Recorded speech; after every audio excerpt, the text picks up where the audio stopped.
स्वागत है दोस्तों मेरे शो आम से खास पर। आज मैं आपसे कुछ वो बातें शेयर करूंगा हमारे अपने जो मेहमान आज आए हुए हैं उनकी तरफ से। आप सुन रहे होंगे 30 मार्च को एक नव संवत आने वाली है और वास्तु का बड़ा हमारे जीवन पर एक प्रभाव पड़ता है। एक आपने काल सर्प योग के बारे में सुना होगा, मंगलीक के बारे में अक्सर बात करते होंगे आप लोग, और शनि की साढ़सती, इसका जीवन पे क्या प्रभाव पड़ता है। इन सारी बातों को लेकर हमारे बीच में एक बार फिर से आपकी फरमाइश पर आए हुए हैं हमारे मेहमान पंडित वी.के. शास्त्री जी। शास्त्री जी, स्वागत है आपका।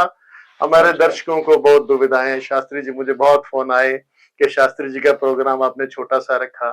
आज आप मुझे खुला समय दीजिएगा ताकि मेरे देखने वाले अपने संशय दूर कर सकें। शास्त्री जी, जैसा कि आपने सुना, मैंने आज अपने दर्शकों से बात की काल सर्प योग के विषय में, वास्तु के विषय में, शनि की साढ़सती के विषय में, मांगलिक दोष के विषय में।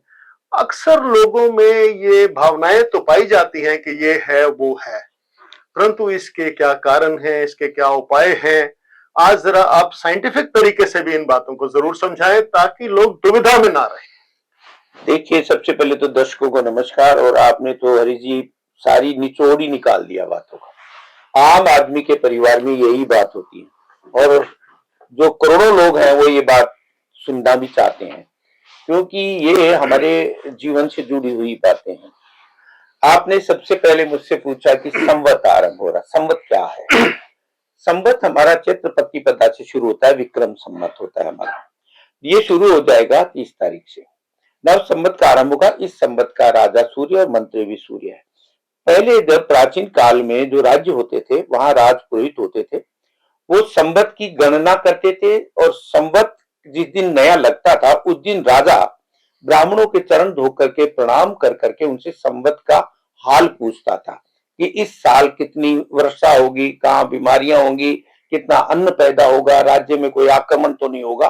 तो ये भविष्य कथन का हमारा हजारों साल पुराना जो है ये एक नियम चलता आ रहा है। नव संवत की गणना ब्राह्मण बताते थे, पंडित बताते थे। नव संवत में एक मंत्रिमंडल होता है। जिस तरीके से सरकारें चलती हैं वैसे ही एक साल का संवत का मंत्रिमंडल होता है। इस साल का संवत का राजा सूर्य, मंत्री भी सूर्य। तो ये करेंगे क्या, इसको इससे हमें ये आइडिया लगता है कि अब की बार कितना प्रभावशाली ये साल रहेगा। इस साल में सूर्य का प्रभाव बना रहेगा। तो मतलब बॉस, सूर्य मतलब बॉस, पावरफुल कंट्रीज, ताकतवर कंट्रीज, क्योंकि सूर्य ब्रह्मांड का भी राजा है। तो सूर्य से रिलेटेड जो आगे बढ़े हुए लोग हैं, वो अपने प्रभाव का प्रभुत्व जमाने में कोशिश करेंगे। इसी के साथ साथ क्या होगा कि शनि बृहस्पति के घर में चले जाएंगे 29 तारीख को। शनि मीन राशि में चले जाएंगे। शनि स्वयं भी न्यायाधीश ग्रह है और फिर वो इस पूरे वर्ष तक मीन राशि में रहेंगे, यानी बृहस्पति के घर में रहेंगे। गुरु के, एक तो न्यायाधीश स्वयं है, फिर वो गुरु के घर में है, तो एकदम 0-0 के एक्यूरेसी से काम करेगा शनि, क्योंकि वो स्वयं न्यायाधीश है, फिर वो गुरु के सामने बैठा है, गुरु के घर में बैठा है। और उधर से सूर्य जो थोड़ा अहंकार का कारक भी है, बड़ी कंट्रीज अहंकार करेंगी, घमंड करेंगी, इनके बीच में कई बार टकराव हो सकता है। दूसरी बात ये रही कि अब की बार जून जुलाई के महीने में संकट का समय रहेगा दुनिया पे, देश दुनिया पे। जून और जुलाई में थोड़ा वक्री शनि होंगे, तब मानसिक तनाव बढ़ेगा। इस संवत का फायदा यह है कि जो लोग इस संवत के दिन, पहले दिन यानी प्रथम प्रतिपदा को 30 तारीख को जो लोग सूर्य देव की पूजा करेंगे, जो लोग पंचदेव पूजन करेंगे और जो लोग फूल पत्र भगवान को चढ़ा करके भगवान ब्रह्मा विष्णु महेश, माँ देवी जगदम्बा की, गणेश जी की पूजा करके नवग्रह इत्यादि की संवत का आरंभ करना चाहिए। संवत के प्रथम दिन जो पंचदेव पूजन करता है, नवग्रह की पूजा करता है और अपने बुजुर्गों का सम्मान करता है, इस साल विशेषकर नव संवत वाले दिन अपने पिता या अपने बॉस की रिस्पेक्ट जरूर करनी चाहिए। उनको गिफ्ट दे सकते हैं, उनके लिए कुछ अच्छा काम कर सकते हैं, सम्मानजनक। इससे उनका पूरा संवत, पूरा साल अच्छा जाएगा। अपने से बड़े, अपने पिताजी को या अपने बॉस की रिस्पेक्ट करें। बड़े भाई को भी कर सकते हैं, उससे भी लाभ होगा। और भगवान विशेषकर सूर्य नारायण की पूजा करें, सूर्य को जल दें। और सूर्य के लिए दान है गुड़ गेहूं लाल कपड़ा, वो भी दान कर सकते हैं पहले दिन। बाकी क्षेत्रीय व्यक्ति तो हम नवरात्रों में बेचते ही, वो तो सब जानते हैं। वैसे कायदे से पहले 9 दिन दीपक जलना चाहिए ताकि पूरे साल फिर आपके घर में प्रकाश रहता है। प्रकाश रहे। ये था संवत के बारे में। दूसरा सवाल आपका आया शनि के बारे में। शनि की साढ़सती, ये हम अक्सर सुनते हैं, लेकिन इसका मतलब मेरे ख्याल से 99% लोग नहीं जानते जब तक कोई समझदार व्यक्ति इसको शेयर ना करे। शनि, देखिए, हमारे सिद्धांत जो सनातन के सिद्धांत है वो प्रारब्ध पे जुड़े हैं, कर्म सिद्धांत पे जुड़े। हम जैसे कर्म करते हैं वैसा फल मिलता है। हम हमारे जीवन में अगर अच्छा कर्म करते हैं वो भी नोट हो जाता है, और जो खराब करते हैं वो भी नोट हो जाता है। शनि जो है कर्म फलदाता है। शनि अपनी तरफ से कुछ नहीं देते किसी को, वो स्क्रूटनी करते हैं, आपके कर्म की फाइल जांच करते हैं। बैंक है वो तो, बैंक जो डालोगे वो मिलेगा, वो डालोगे वो मिलेगा। तो शनि क्या है कि अगर आपके कर्मों में कोई कमी रही है, आपके कर्म थोड़े हल्के हैं, तो आपको थोड़ा दंड कठोर दे देते हैं, और अगर आपके कर्म थोड़े साधारण है तो साधारण दंड देते हैं। श्रेष्ठ कर्म है तो फिर आपको उच्च पद भी दिला देते हैं, श्रेष्ठ फल भी देते हैं। देते हैं। शनि ने कई बार कईयों को राजा भी बनाया है, और शनि अगर मेहरबान हो जाए तो बालों बाल कर देते हैं। शनि जैसा दानी दी सूरवीर ग्रह नहीं है। लेकिन शनि के बारे में समझना जरूरी है। हम लोग शनि के नाम आते ही डर जाते हैं, लोग सोचते हैं शनि चराग है। मेरा सवाल आज इसी विषय पर था कि शनि के नाम से बहुत भ्रम और डर फैला। ऐसा नहीं है। शनि से डरना नहीं चाहिए। शनि मित्र है, शत्रु नहीं है। लेकिन शनि की दशा में व्यक्ति को बड़ा दयालु होना चाहिए, विनम्र होना चाहिए, सेवा भावी होना चाहिए, क्योंकि शनि सेवा करने वाले आदमी को, दानवीर को, और जो न्याय के पथ पे चलता है उसको मदद करते हैं। शनि को ये तीन चीजें बड़ी प्रिय हैं: दलिद्र नारायण की सेवा, न्याय का पथ। शनि सत्य के लिए अड़ जाते हैं, न्याय के लिए अड़ जाते हैं। जो आदमी ईमानदारी से अपने घर में बैठा है और उसको मान लीजिए उसके कर्म अच्छे हैं, तो वो शनि से प्रार्थना करे कि मेरा न्याय करो, तो बड़े बड़े मुकदमे जीत जाते हैं। इस पीरियड में शनि की दशा में बड़े बड़े क्लेश खत्म करा देता है शनि। शनि कमजोर ग्रह नहीं है, शनि बहुत ताकतवर है, लेकिन शनि कर्म के अनुसार है। जो अगर शनि की दशा में अगर साढ़सती ढैया शनि का आ रहा है, और कोई आदमी समझता है कि मैं बाहुबल, धन बल, शक्ति बल से साम्राज्य स्थापित कर सकता हूं, तो कतई नहीं हो सकता। बड़े बड़े धुरंधर, बड़े बड़े राष्ट्र ऐसे में ध्वस्त हो जाते हैं, बड़े बड़े राजा ध्वस्त हो जाते हैं। और अगर हीरो से जीरो बना सकता है तो केवल शनि बना सकता है, और जीरो से हीरो भी शनि बना सकते हैं। तो इन दिनों जो शनि की स्थिति है वो मैं आपको बता देता हूं। आपका सवाल था 29 मार्च 2025 से शनि रात को 21 बजे के कुछ मिनट पे अपनी स्थिति चेंज करेंगे। वो अपने घर कुंभ में थे पिछले 2.5 साल, और अब वो अगले कुछ समय के लिए मीन राशि में प्रवेश कर रहे हैं। अब ये मीन राशि में प्रवेश करते ही मेष राशि वालों को शनि की साढ़सती शुरू हो जाएगी 29 तारीख से। मेष राशि के लोगों को शनि की साढ़सती शुरू हो जाएगी। साढ़सती होती क्या है? साढ़सती ये होती है, अगर चंद्रमा से 12वें घर में, चंद्रमा जिस राशि में उस घर में, और चंद्रमा से दूसरे घर में 2.5 साल तक 3 घरों में शनि रहता है, तो ये 7.5 वर्ष होते हैं। इसको साढ़सती कहते हैं। आपकी राशि मान लीजिए आपकी मिथुन राशि है, वृषभ राशि में शनि आते ही आपको साढ़सती शुरू हो जाती है।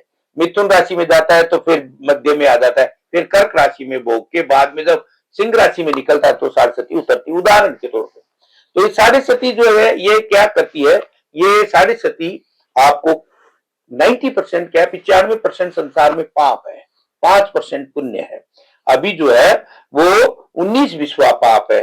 गणित, ज्योतिष गणित के अनुसार 20 विश्वा टोटल होते हैं, उसमें से 19 विश्वा पाप है। आज का मनुष्य अपने कर्तव्य से, मर्यादा से भटक गया है।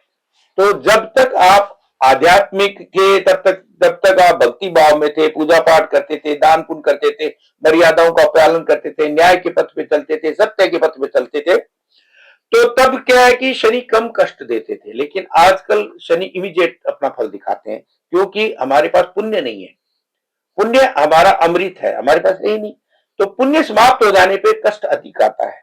तभी बड़ी बड़ी कंट्रियां रातों रात युद्ध करती है, खत्म हो जाती है। ऐसे न्यूक्लियर पावर बन गए जो तुरंत तहस नहस कर सकते हैं। बुद्धि के ऊपर बैठा नहीं 5 मिनट के लिए, ग्रह खत्म किया। तो शनि के लिए अभी जो है वो एक तो मेष राशि वालों को शनि का ध्यान रखना चाहिए। इन्हें क्या करना चाहिए, शनिवार के दिन इनको चाहिए कि ये शनि भगवान के मंदिर में जाके शनिदेव का तेलाभिषेक करें, काली चीजों का दान करें, और शनि चालीसा का पाठ करें, शनि की कथा पढ़ें, गरीब लोग और जो दिव्यांग लोग हैं उनकी सेवा करें। और दिव्यांगों में भी अगर ये जैसे किसी को रिक्शा दान कर दिया, किसी को कोई जूती दान कर दी, शूज दान कर दिए, काले कपड़े दान कर दिए, आपने जाकर के उनके लिए भोजन दे दिया शनिवार के दिन, या काले उड़द दान कर दिए, काले कपड़े का, इस तरीके से शनि का दान जो करता है तो उसको, दिव्यांग लोगों को शनिवार के दिन उसको बड़ा फल मिलता है। एक होता है कि शनिवार के दिन आप अगर किसी व्यक्ति को शनि मंदिर में नहीं जा सकते तो पीपल के पेड़ के नीचे तिल का या तेल का दिया जला दें, दिया जलाएं, उससे बड़ा फायदा हो जाएगा। और तीसरा ये कि 7 प्रकार का अनाज आप दान कर सकते हैं, उससे भी फायदा होता है। शनि का मंत्र होता है ओम प्राम प्रीम प्रम सम शनिचराय ने 23,000 बार जाप करना चाहिए। और अपने से बुजुर्ग और वृद्ध व्यक्ति हैं जो वृद्धाश्रम में रहते हैं, जो परिवार के द्वारा निकाल दिए गए, जिनका सहारा नहीं, उनकी सेवा करें। उनकी सेवा करने से शनि शांत होते हैं। तो मेष राशि वालों के लिए विशेष ये, एक तो मेष राशि को शनि की साढ़ सती है, दूसरा जो है वो कुंभ राशि वालों को भी शनि की साढ़ सती है। तो कुंभ राशि वालों को शनि की साढ़ सती है, लेकिन कुंभ राशि का स्वामी है शनि, इसलिए उनको ज्यादा तकलीफ नहीं देगा। लेकिन मीन राशि वालों को थोड़ा ज्यादा सावधान रहना होगा। इसी के साथ साथ मीन राशि, मेष राशि और कुंभ राशि, इन तीनों को सावधान रहना पड़ेगा। इन पे तीनों पे साढ़े सती रहेगी। जून जुलाई के महीने में इनके ऊपर थोड़ा सा ज्यादा प्रभाव रहेगा, ये ध्यान रखना है। शनि का ढैया रहेगा धनु राशि पे और सिंह राशि पे। ढैया मीन्स 2.5 साल, उनको 7.5 साल के लिए का, इनको 2.5 साल के लिए, 2.5 साल के लिए। तो सिंह राशि का स्वामी सूर्य, जिसका शत्रु है शनि, स्वामी का ही शत्रु है। हाँ, सिंह का स्वामी 2.5 साल के लिए उसके घर में आएगा, उसी के घर में आएगा। तो ये तो फिर शत्रुता हो जाएगी। पिता पुत्र है, सूर्य शनि पिता पुत्र है, लेकिन शत्रु आपस में। तो यहां क्या होगा, या ईगो क्लैश करेगी घर में, मानसिक तनाव बढ़ सकता है। तो सिंह राशि के लोग पहले वैसे ही थोड़ा सा एग्रेसिव होते हैं, और शनि भी आ गया तो अब उनको गुस्से नहीं होना, पेशेंस रखना पड़ेगा। वो कहां तक संभव हो पाता है? वो धैर्य रखना पड़ेगा। सिंह राशि के लोगों को धैर्य रखना चाहिए ताकि बीपी शुगर की प्रॉब्लम ना हो, जोड़ों में दर्द ना हो, पैरों में कष्ट ना हो, कोई रोग ना हो। और शनि की उपासना करें। विशेषकर अगर ये हनुमान जी को चोला चढ़ाएंगे शनिवार को तो इनको बड़ा लाभ रहेगा और ये फायदे में रहेंगे। ये पंडित जी, हनुमान जी का दिन तो मंगलवार नहीं माना गया? हनुमान जी ने जब मकर ध्वज को दान कर दिया था मंगलवार, और शनिवार इनका अपना रहा था, तो गए थे ना जब राम जी की रक्षा करने, तो अपना वार मकर ध्वज को दे दिया था मंगलवार। अच्छा। तो शनिवार ही सही मायने में हनुमान जी का वार है। अच्छा, तो मंगलवार का प्रचलन फिर किस वजह से? मंगलवार तो है ही, पहले था ही उनका, लेकिन उन्होंने मकर ध्वज को दे दिया था मंगल अपना वार। रामायण में है ये भी बहुत बड़ी बात बताई आज आपने मेरे दर्शकों को, कि अक्सर हम लोग मंगलवार को हनुमान मंदिर जाते हैं, तो आपने इसमें एडिशन किया कि शनिवार को भी, मंगल को भी जा सकते हैं, शनिवार को भी जाना चाहिए, शनिवार को भी उतना ही फल मिलता है। अच्छा, ठीक है। तो शनिवार को चोला चढ़ा सकते हैं हनुमान जी के मंदिर में, उससे बड़ा फायदा होता है शनि के लिए। शनि जो है वो हनुमान जी की बड़ी सम्मान करता है, उनके नाम से की गई पूजा को स्वीकार करता है। और इसके साथ साथ अभी बात रह गई है धनु राशि वालों के। तो धनु राशि का स्वामी बृहस्पति है, उनकी तो बृहस्पति की जो दूसरी राशि है मीन, उसमें शनि स्वयं जा रहे हैं। यहाँ इनके अंदर एक संन्यास उत्पन्न होगा, ये कोशिश करेंगे कि थोड़ा सा एकांत में रहे, भक्ति में जाए, मेडिटेशन में जाए, रिसर्च करें, इनका मन रिसर्च में रहेगा। तो ये बाहर जा सकते हैं, विदेश चले जाएं, इनको थोड़ा सा ये घर गृहस्थी में इनका इंटरेस्ट थोड़ा कम रहेगा। तो भी थोड़ा सावधान तो रहना पड़ेगा स्वास्थ्य के लिए, लेकिन कुल मिलाकर के इन पांचों के लिए ये स्थिति है। फायदा किन किन को होगा 29 तारीख को? कर्क राशि वालों का ढैया खत्म। अच्छा, तो 2.5 साल वहां खत्म हो रहे हैं, वो खत्म हो गए, उनको मस्त रहना चाहिए। उसके बाद वृश्चिक राशि को था ढैया कैंसर। हाँ, कैंसर। और उसके बाद में वृश्चिक स्कॉर्पियो, उस पे ढैया खत्म, उसका भी खत्म हो गया। फिर कैप्रिकॉर्न, तो मकर राशि पे साढ़े सती खत्म हो गई।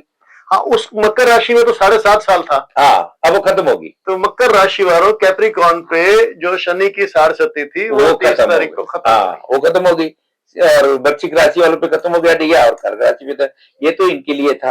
अब शनि के लिए क्या होता है कि शनि जो लोग शनि से पीड़ित होते हैं, उनको काले घोड़े की नाल जो होता है ना, घोड़ की कुड़ताल, वो अपने घर पे लगानी चाहिए, गेट पे। उनको काले घोड़े की नाल की अंगूठी पहननी चाहिए ऐसी, हाँ जी। नीलम पहन सकते हो 4.25 रत्ती से 8.25 रत्ती के बीच का नीलम पहनने से, जिनको शनि की महादशा चल रही है, अंतरदशा चल रही है, 60 रत्ती चल रही है, वो नीलम पहन सकते हैं। अपने एक्सपर्ट एस्ट्रोलॉजर से डिस्कस करके, उससे फायदा होता है। और विकलांग लोगों की सेवा करें, उससे बड़ा फायदा होता है। ये था शनि के बारे में सूक्ष्म मैंने आपको बताया। अगर आपका सवाल एक और आया था, वो आप जानना चाह रहे थे मंगली के बारे में। शास्त्री जी, मैं देख रहा हूं कि आज शादी ब्याह के समय लोगों को मंगलिक की बहुत समस्या रहती है। या तो उनको प्रॉपर ज्ञान नहीं होता या प्रॉपर ज्ञान देने वाले नहीं मिलते। तो आज मेरे दर्शक चाहेंगे कि उनको आप पूरा खुलासा करके बताएं कि मंगलिक एडवांटेज है या डिसएडवांटेज है। बहुत ही महत्वपूर्ण प्रश्न है ये। देखिए हरीश जी, ऐसा होता है 100 में से 40 कुंडलियां मंगलिक होती है। इतने परसेंट? 12 घर होते हैं, 12 में से 5 घर ऐसे होते हैं जिनमें मंगल होने से मंगलिक हो जाती है। अच्छा, मंगल के होने से ही मंगलिक? हाँ, जैसे 12 घर होते हैं कुंडली में जी। तो 5 हाउस ऐसे होते हैं। प्रथम हाउस पहला घर, चौथा घर, 7वां घर, 8वां घर और 12वां घर। अगर यहाँ अगर मंगल रहा तो मंगल का प्रभाव बन जाता है। कई लोग दक्षिण में, साउथ में भी मानते हैं। तो वो, लेकिन चौथा, 8वां, 12वां तो बहुत ही खतरनाक, लगन चौथा, 8वां, 12वां तो सबसे ज्यादा खतरनाक माना गया है। ठीक है। अब ऐसी परिस्थिति में क्या होता है, माना तो गया, लेकिन क्या वो पूर्ण मंगलिक है या नहीं है? हाँ, ये जानना, ये बड़ी है। मंगल तो बैठा है, लेकिन मंगल बहुत सारे ऐसे योग होते हैं कुंडली में जिससे मंगल दोष खत्म हो जाता है, न्यूट्रल हो जाता है। अब कैसे न्यूट्रल हो जाता है? मान लीजिए अगर मंगल स्वराशि का है, मंगल मेष का है, मंगल वृश्चिक राशि का है, तो दोष स्वयं खत्म हो गया। मंगल उच्च राशि का है तो भी मंगल दोष रहित होता है। मंगल जिस जगह बैठा हुआ है लड़के की कुंडली में, अगर लड़की की कुंडली में वही शनि बैठ जाए, राहु बैठ जाए तो भी वो दोष खत्म हो जाता है, या मंगल बैठ जाए तो भी खत्म हो जाता है। पंडित जी, ये समझाने वाले लोग कहाँ मिलेंगे? ये देखो, आपके सिवा? ये देखो, अच्छे एस्ट्रोलॉजर से तो आपको मिलना पड़ेगा। जब आप शादी करते हैं तो एक बहुत बड़ा फैसला करते हैं, जिंदगी में एक बार शादी होती है। ठीक बात। मैन डाइवोर्स का कारण क्या है? डाइवोर्स का कारण है कुंडली मिला के शादी नहीं करना। अगर आप ठीक तरीके से कुंडली मिलाते हैं तो आपके जीवन में कभी डाइवोर्स की नौबत आने की संभावना ही नहीं है, बहुत कम है, रेयर है। और कुंडली ना मिले तो फिर निवारण होते हैं? निवारण होते हैं, पर निवारण एक काम करने के बाद, एक बारी मनमुटाव होने के बाद फिर वो फेरे हो जाते हैं ना। तो जब फेरे हो जाते हैं, संकल्प तो कन्या का दान हमेशा शुद्ध करके करना चाहिए। अगर आपकी बच्ची की कुंडली में कोई ऐसे दोष है तो उसका कन्यादान आप दोषी वातावरण में मत करें। कुंडली में जो दोष है उनका निराकरण करें, पहले दोष का निराकरण होगा, पहले उसका उपाय करें। और उसके उपाय कोई बड़े महंगे नहीं होते हैं, छोटे छोटे उपाय होते हैं, लेकिन ध्यान देने की बात होती है। अगर उस पर ध्यान दे लिया जाए, आपकी कन्या का छोटा छोटा दान पुण्य करके और उस कन्या का कन्यादान करें। पंडित, ध्यान कौन दिलाएगा? ध्यान दिलाने के लिए देखो, पहले अमावस्या पूर्णमासी को आपके यहाँ पंडित जी आते थे। हाँ। वो पंचांग लेके आते थे। हाँ। वो देखते थे, 10 मिनट आपके घर बैठते थे। हाँ। लस्सी पीते थे, दूध पीते थे, घर का हालचाल पूछते थे। आप लोग सब इकट्ठे होकर के उनके चरणों में बैठते थे, पंडित जी आए, ये खिलाओ वो खिलाओ, 5 बात पूछते थे, तो ज्ञान की बातें वो करते थे। तो आजकल तो साइंस ये मानने ही नहीं देती। हाँ, अब आज का टाइम ये है कि ये पहली बात तो ये कि ये विज्ञान जो है, ये पिछले जब मुगल काल आया, फिर ब्रिटिश आए, तो उसमें ना ये डिस्टर्ब हो गया, हमारा सारा ही जीवन डिस्टर्ब हो गया। हम लोगों ने अपनी परंपरा छोड़ दी। सूर्य काल में तो जो राजा का राज्य चलता था वो ज्योतिष के आधार पर चलता था, पूर्ण विज्ञान था। ये कहाँ था? अंतरिक्ष कहाँ? राजाओं के दरबार में ज्योतिष और पंडित बैठे रहा करते, वही तो बताते थे ग्रहण इतनी बजे होगा।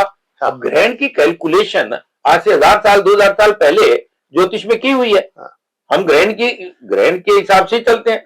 अमावस्या पूर्णिमाशा, तिथि का क्षय, तिथि की वृद्धि, अधिक मास, क्षय मास, ये सब चीजें हम पहले देखते हैं, हमारे पंचांगों में है। काल समय की गणना तो हम ज्योतिष से ही करते हैं। अगर ज्योतिष शास्त्र नहीं होगा तो आपको ये नहीं पता चलेगा दिवाली कब की है, होली कब की है, पूर्णमासी कब की है, एकादशी कब की है, शुभ मुहूर्त क्या है। तो आप ज्योतिष के बिना जीवन नहीं है, ज्योतिष के बिना जीवन चल ही नहीं सकता। जीवन का आधार है ज्योतिष। जिस तरीके सांस आवश्यकता है, भोजन आवश्यकता है मनुष्य के लिए, उसी तरह ज्योतिष शास्त्र का होना बहुत जरूरी है जीवन में। वरना कोई व्यवहार, त्योहार, कोई पूजा पाठ, मुहूर्त कुछ नहीं देख सकते। बिना लगाम के घोड़ा चलाएगा, फिर बिना लगाम के चलेगा। फिर एक आदमी है, अगर वो बिना एरो के कहीं जाएगा तो भटकेगा। ठीक बात है। तो ज्योतिष जो है काल समय की गणना है। ऋतु का कैसे पता चलेगा? कब अनाज बोएंगे, कब कौन सी फसल बोएंगे, कब बरसात आएगी, कब सर्दी होगी, ये सारी नक्षत्रों की। अब मान लीजिए रोहिणी में जब सूर्य जाता है, संकट काल आ जाता है, तब टेंशन होता है। एक समय ऐसा होता है जब आपको ये बताता है कि इस समय ये नक्षत्र में आप दवाई लोगे तो आप ठीक हो जाओगे। रोग का निवारण पहले नक्षत्रों के आधार पर होता था। कुछ चंद्रमा औषधि का मालिक है, और जब चंद्रमा के नक्षत्र में या सूर्य के नक्षत्र में आप दवाई लेते हैं, उसका 100 गुना ज्यादा फर्क होता है। एक ही मेडिसिन। ये मैं पहली बार आपसे सुन रहा हूं कि चंद्रमा औषधि का मालिक है। चंद्रमा ज्योतिष शास्त्र में स्पष्ट है। और चंद्रमा में पूर्णमासी की रात्रि को हमारे यहाँ शरद पूर्णिमा में खीर रखी जाती थी छत पे। हाँ, उससे निवारण होते थे अस्थमा वगैरह के। ये शास्त्र में लिखा हुआ। ये तो हमारे माँ भी करते हैं ना। चांद की रोशनी में खीर लटका कर सुबह खिलाते थे। पूर्णमासी अमावस्या के आसपास समुद्र में ज्वार आता है। हाँ। क्यों आता है? उन्हीं दिनों क्यों आता है? चंद्रमा समुद्र का पुत्र है। ज्योतिष में बताइए यही बातें। कमाल है शास्त्री जी, ज्योतिष तो अपने आप में एक पूर्ण विज्ञान है। इसको नकारा क्यों जाता है? नकारा नहीं जाता, इसका ज्ञान नहीं है लोगों को, इसके अध्ययन में समय नहीं लेते लोग, क्योंकि इसमें कमाई नहीं है। अब तो दक्षिणा देने लगे, चलो लोग समझ गए। अब मैंने 40 साल से मैं प्रैक्टिस में हूं। अब मेरे बच्चे कहते हैं आपने पाया क्या? 40 साल आप रोज 5-6 घंटे पढ़ते हो, रोज आप पूजा पाठ करते हो, तो प्रतिष्ठा पाई। लेकिन इतने में तो आप डॉक्टर बनते हैं, इंजीनियर बनते हैं, IAS IPS की कुछ तैयारी करते। तो ज्योतिष में क्या है, सब कुछ त्यागना पड़ता है आपको। कंसंट्रेशन पूरी, साधना, आपको साधना करनी है, एकांत में रहना है। कुछ कुछ चीजें ऐसी होती है पूजा पाठ से आपको सब चीजों को देखना है। इष्ट के बिना तो ज्योतिष नहीं है ना। तो वो सब चीजें नियम संयम से आपको चलना पड़ता है, और नियम संयम अगर आपके पास नहीं है तो आप अच्छे एस्ट्रोलॉजर नहीं बन सकते। बड़ी एक चीज और बड़ी सुनने में आती है, और उसको जब हम सुनते हैं तो एक बड़ा भय सा मन में आता है। कहते हैं इसकी राशि में काल सर्प योग है। ये काल सर्प योग क्या होता है? मुझे ये सुनने में बड़ा डरावना लगता है। ये डरावना नहीं है, कई प्रकार के काल सर्प दोष होते हैं। काल सर्प है क्या, पहले तो आज आपको बता दूं, आज तो आप पूरी पत्री खोल देंगे। काल सर्प दोष यह होता है, राहु मुख होता है सर्प का, और केतु पूंछ होती है। इन दोनों के मध्य में जब एक साइड में सारे ग्रह आ जाएं तो काल सर्प दोष हो जाता है। ठीक है। उदाहरण के बीच में एक लाइन है, इस लाइन में सारे ग्रह इधर आगे, उधर मुख हो गया, इधर पूंछ होगी, और उस साइड कुछ नहीं है। कुंडली के 6 घरों में कुछ नहीं उधर। ठीक है। तो वो जो उधर वाले घर है ना, उनसे संबंधित रिजल्ट में अभाव आ जाता है। उनसे संबंधित जो लाभ हमें मिलने होते हैं वो नहीं मिल पाते, तो जिंदगी के एक हिस्से में शून्य रह जाता है। ऐसा नहीं कि काल सर्प दोष सभी का खराब होता है। काल सर्प दोष जवाहरलाल नेहरू के भी था, नेहरू जी के काल सर्प था, सचिन तेंदुलकर की कुंडली में भी, लता मंगेशकर की कुंडली में था, और सरदार पटेल की कुंडली में भी था। ये सिर्फ सुनने में ही भयानक है, लेकिन जिंदगी के एक हिस्से में कहीं न कहीं वो कमी भी रखता है, किसी विषय की कमी कर जाता है। तो लेकिन इससे डरने की जरूरत नहीं, इसके उपाय है। अब काल सर्प दोष के लिए मैं आपको बिना खर्चे का उपाय बता देता हूं। आप चांदी का स्वास्तिक अपने बेड पे लगा लीजिए, मोर की पांख से अपने आप को जाड़िए, और रुद्राभिषेक करिए, उससे काल सर्प शांत हो जाता है। आप हमारे द्वादश ज्योतिर्लिंग है, उनमें से आप त्र्यंबकेश्वर जाइए, नासिक के पास है, महाकालेश्वर जाइए, उज्जैन वहां जाइए, आप वहां काशी विश्वनाथ चले जाए, जहां भी आप रुद्राभिषेक कर देते हैं उससे काफी कंट्रोल हो जाता है। दुर्गा की उपासना करने से बहुत फर्क पड़ता है, राहु की शांति करने से बहुत फर्क पड़ता है। काल सर्प दोष से डरना नहीं चाहिए, लेकिन काल सर्प दोष है कैसा ये भी देखना चाहिए। अच्छा, इसकी भी अलग अलग ग्रेविटी है? हाँ, ये बहुत तरीके के, हाउस टू हाउस काउंट करता है कौन सा काल सर्प है आपकी कुंडली में। शास्त्री जी, अब जब किसी को कोई ऐसे बताता है वो तो डर जाता है ना? वो डर जाता है, लेकिन आपको जो अधिकतर क्या है, जो पुराने एस्ट्रोलॉजर है ना, जो 20-20, 30-30 साल से काम करते हैं, जो ज्ञान के भंडार है, वो गलत नहीं बता सकते। वो बताते हैं कि ये इतना खराब नहीं है। पहली बात तो जब अच्छे एस्ट्रोलॉजर को यही चाहिए कि नियम ये है कि आने वाला आदमी अगर तनाव में, तो आपका धर्म ही है पहले उसको तनाव से बाहर निकाला जाए, उसको टेंशन से दूर किया जाए। अगर कोई बड़ी समस्या भी प्यार से समझाई जाए, और प्यार से समझाने का मेरा मतलब ये होता है कि भाई आप उसको ऐसे मत करिए काल सर्प हो तो डूब ही जाएगा, ऐसा कभी नहीं। लेकिन काल सर्प में अक्सर सुना गया है कि मृत्यु योग भी होता है। वो तब होता है जब 6ठे घर की, 8वें घर की, 12वें घर की दशा आ जाए, तब होता है। ऐसे नहीं जिसकी राशि में, हाँ, जिसकी राशि में, ये मार्केस के हाउस होते हैं। एक बार फिर बताइए आप। 12वां घर, 6ठा घर, 8वां घर, और दूसरा घर भी मार्केस होता है। सातवें घर में भी मार्केस बन जाता है। और ये नहीं है कि सौम्य ग्रह मार्केस नहीं बनते, सौम्य ग्रह भी मार्केस बनते हैं, तो क्रूर ग्रह भी मार्केस बनते हैं। तो कुंडली में अगर अष्टमेश की दशा चल रही है, छठे घर की दशा कर रही है, तो रोग होगा ही होगा, कोई टाल नहीं सकता। 12वें घर की दशा चल रही है, आपका अपमान होना, हानि होनी है, आपको पीड़ा होनी। मार्केस भी 3 प्रकार के होते हैं, अल्पायु, मध्यायु, पूर्ण आयु। आपकी आयु कौन सी लिखी है, पहले कुंडली में आयु देखो कौन सी आई है, उस हिसाब से फिर उसी समय मार्केस आता है, उसी अवस्था में उसकी मृत्यु होती है व्यक्ति की, उसको मध्य आयु का योग है, उसको पूर्ण आयु है। अगर पूर्ण आयु है तो उस समय उसका अपमान होकर निकल जाएगा, वो अपमान को भी मृत्यु माना, जेल को भी मृत्यु माना, विदेश चला जाए मृत्यु समान दंड। हाँ, मृत्यु समान दंड, विदेश यात्रा को भी मृत्यु माना है, 7 समुद्र पार जाना भी। तो कई बार क्या होता है, शनि 12वें घर में है, वो विदेश ले जाता है, वो कम सजा हुई, मान लीजिए 7 समुद्र पार चला गया, घर वालों से उससे दूर चला गया, लेकिन जीवन मिल गया। कई बार जेल हो जाती है, कई बार कलंक लग जाता है, कई बार चोट ऐसी लग जाती है जो बच जाता है, लेकिन कोई अंग भंग होता है, तो बहुत सारी चीजें होती हैं। तो मार्केस होता है, मार्केस की दशा, महादशा, अंतरदशा आती है, तब होता है वो। और जो ये जीवन है, इस जीवन में एक बात तो याद रख लीजिए, सुर बिन मिले न सरस्वती, गुरु बिन मिले न ज्ञान, जल बिन हंसा उड़ चले, अन्न बिन तजय प्राण। तो ये गुरु तो चाहिए आपको, हमारी संस्कृति में गुरु को भगवान का दर्जा है, आपको किसी भी क्षेत्र में गुरु चाहिए।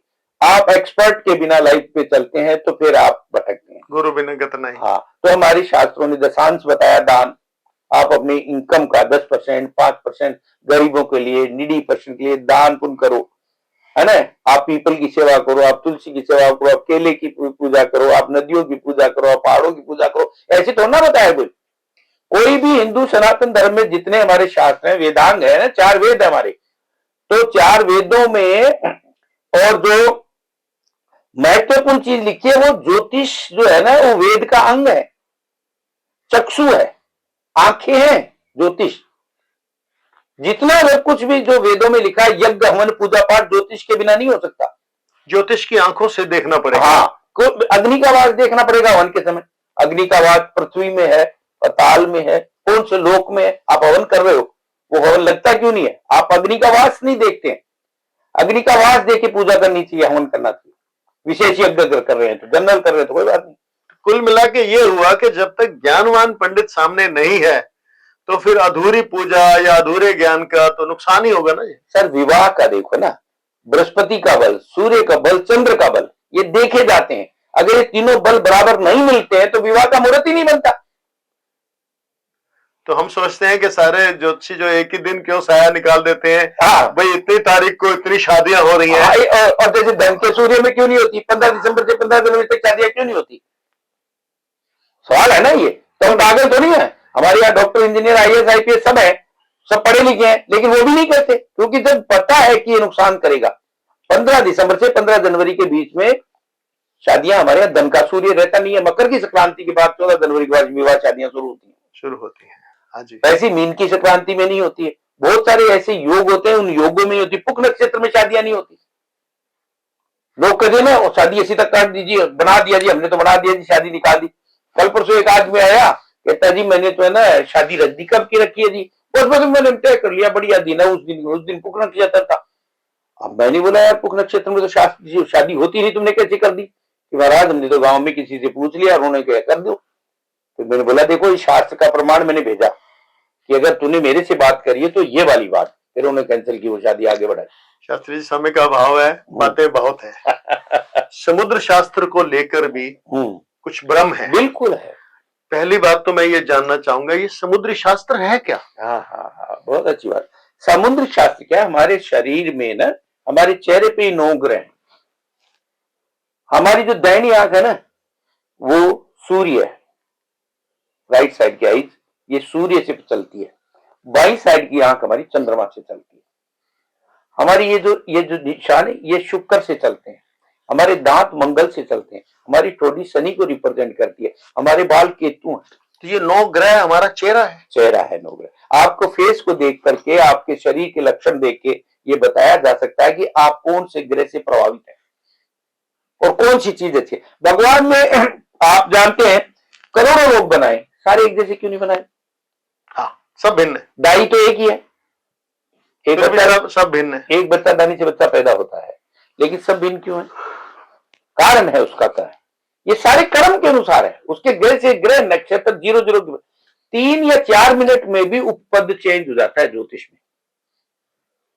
4 मिनट बाद पैदा होने वाले बच्चे का भविष्य अलग रह सकता है, और कई बार एक ही बेड पे एक ही टाइम पे बच्चे पैदा होते हैं तो भी उनका भाग्य अलग अलग रहता है, वो कर्म के अनुसार।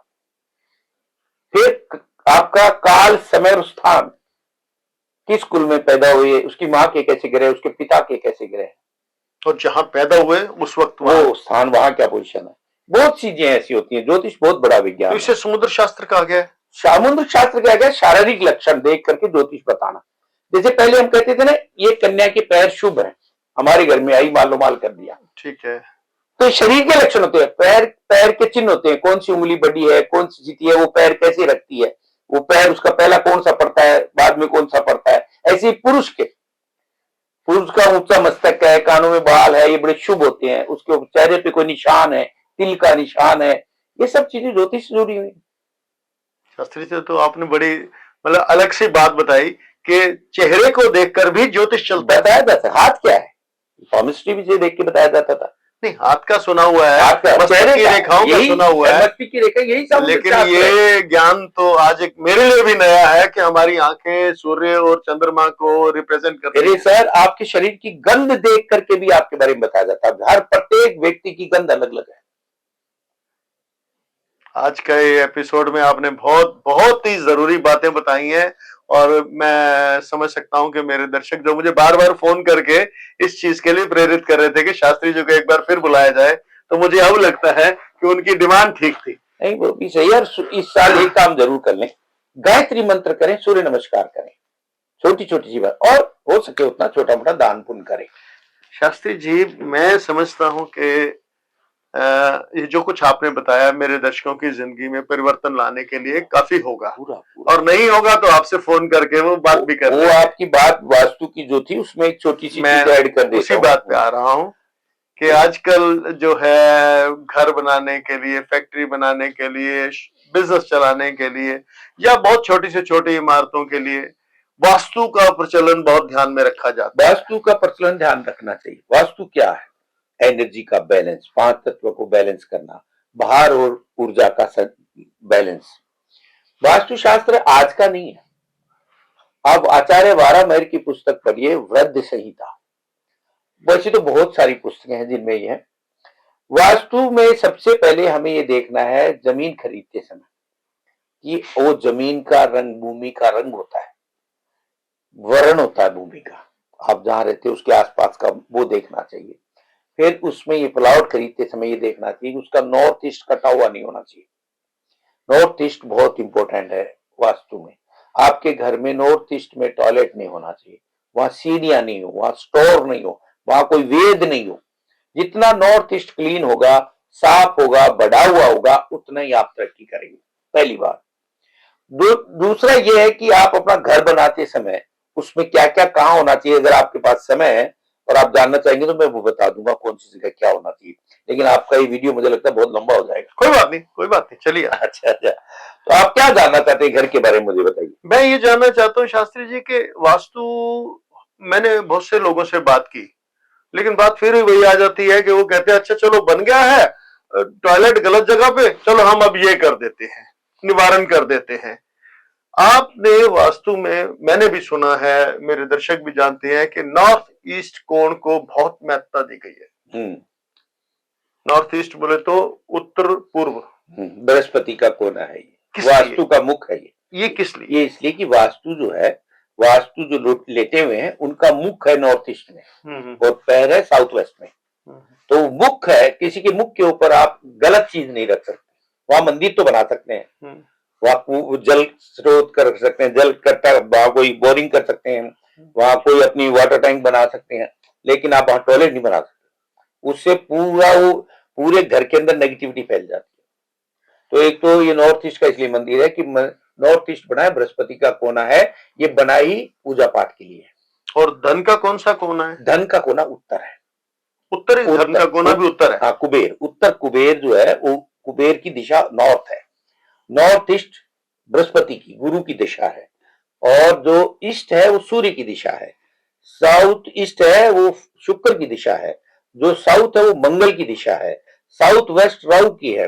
वेस्ट जो है वो शनि की है। नॉर्थ वेस्ट मून की है। ये स्टार इनको रिप्रेजेंट करते हैं। इनके तत्व हैं, जैसे अग्नि तत्व है, जल तत्व है, वायु तत्व है, उसी हिसाब से घर का बैलेंस बनता है। अब जैसे आपने देखा होगा, कई बार आप बेडरूम में जाते ही लड़ मरते हैं पति पत्नी। हाँ, अक्सर ऐसा होता है। वो बेडरूम में जाते झगड़ा हो जाता है, दिन में मस्त रहते हैं। उसका क्या कारण रहता है? बेडरूम की एनर्जी बैलेंस नहीं रहना, यानी कि वो सही जगह नहीं होना। फिर कई लोगों को नींद नहीं आती रात को, किसी एक को नींद आ जाती है, दूसरे को नहीं आती। तो ये कहाँ होना चाहिए? ये बेडरूम हमेशा साउथ वेस्ट में होना चाहिए, और बेडरूम में ब्राउन, ब्लू, स्काई ब्लू ये कलर होने चाहिए। अच्छा, कलर का भी और प्रभाव आपको है? सोते समय सर साउथ में करके सोना चाहिए, उससे नींद उससे अच्छी। ब्लड सर्कुलेशन ठीक रहता है।